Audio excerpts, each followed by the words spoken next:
ધોરણ 10 અને ધોરણ 12ના 267 પરીક્ષા કેન્દ્રો વડોદરા શહેર અને જિલ્લામાં આવેલા છે। આ તમામ પરીક્ષા કેન્દ્રોના QR કોડ તૈયાર કરવામાં આવ્યા છે। QR કોડની માહિતી જિલ્લા અને શહેરની સ્કૂલોને ડિજિટલ બુકલેટના સ્વરૂપમાં મોકલી આપવામાં આવશે।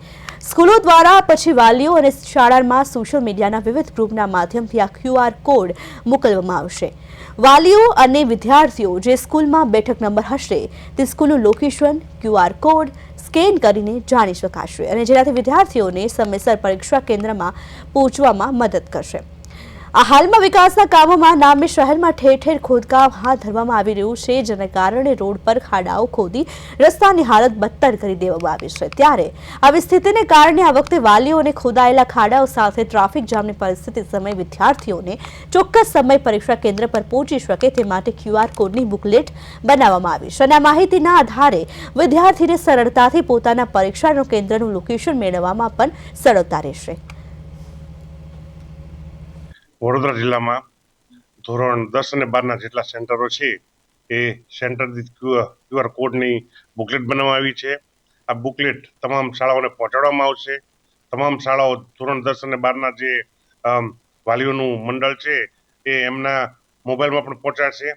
આનો મુખ્ય અમારો ઉદ્દેશ્ય એ છે QR કોડથી બાળકનો જે સ્કૂલમાં નંબર આવ્યો હોય એ સ્કૂલમાં સરળતાથી, આસાનીથી અને ચોક્કસ લોકેશને ટૂંકા મર્યાદામાં પહોંચી શકે, જેથી બાળકને ડર ન રહે, કઈ રીતે પહોંચવું, કયા રીતે પહોંચવું અને ખૂબ શાંતિથી ચિત્તમનથી પરીક્ષા આપી શકે।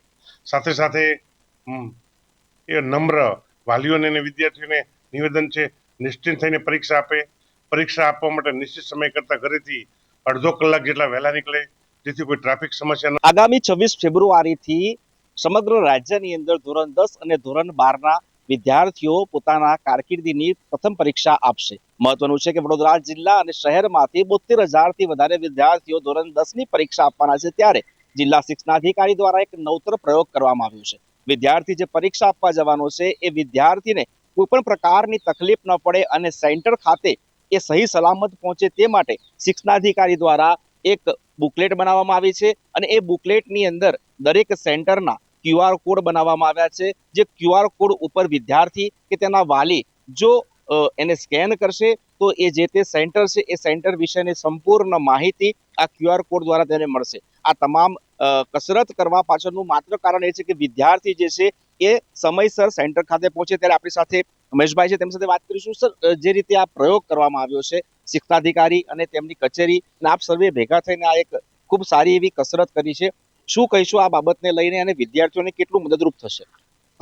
હું મુકેશ શર્મા, સમગ્ર શિક્ષા કોઓર્ડિનેટર તરીકે વાત કરું કે સમગ્ર ગુજરાતમાં જ્યારે આ પરીક્ષા શરૂ થઈ છે અને વડોદરાએ આ એક નવતર પહેલ શરૂ કરી છે એ ખૂબ સારી છે કે QR કોડ મૂકવાથી વિદ્યાર્થીને ઘરથી શાળા સુધીનું અંતર, એક્ઝામ સેન્ટર સુધી તો એ ઝડપથી પહોંચી શકશે।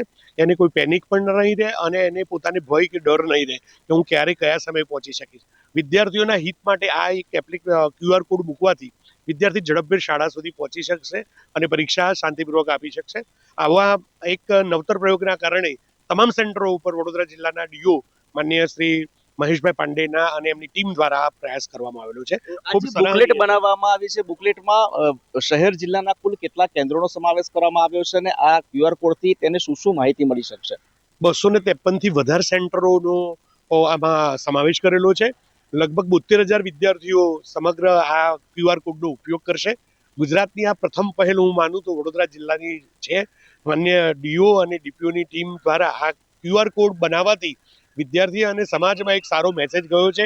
સૌપ્રથમ આ QR કોડ બનવાથી વિદ્યાર્થીઓને માનસિક એટલે કે ક્વોલિટી માઇન્ડને એક મળી છે કે ભાઈ અમારા બાળકો ડર વગર, ભય વગર સમયાંતરે સમયસર ત્યાં પહોંચી શકશે। આવો સુંદર પ્રયોગ અને એને ઉદ્દેશ ખૂબ સારો સાથે આ એપ્લિકેશન બનાવેલી છે, QR કોડ બનાવી છે।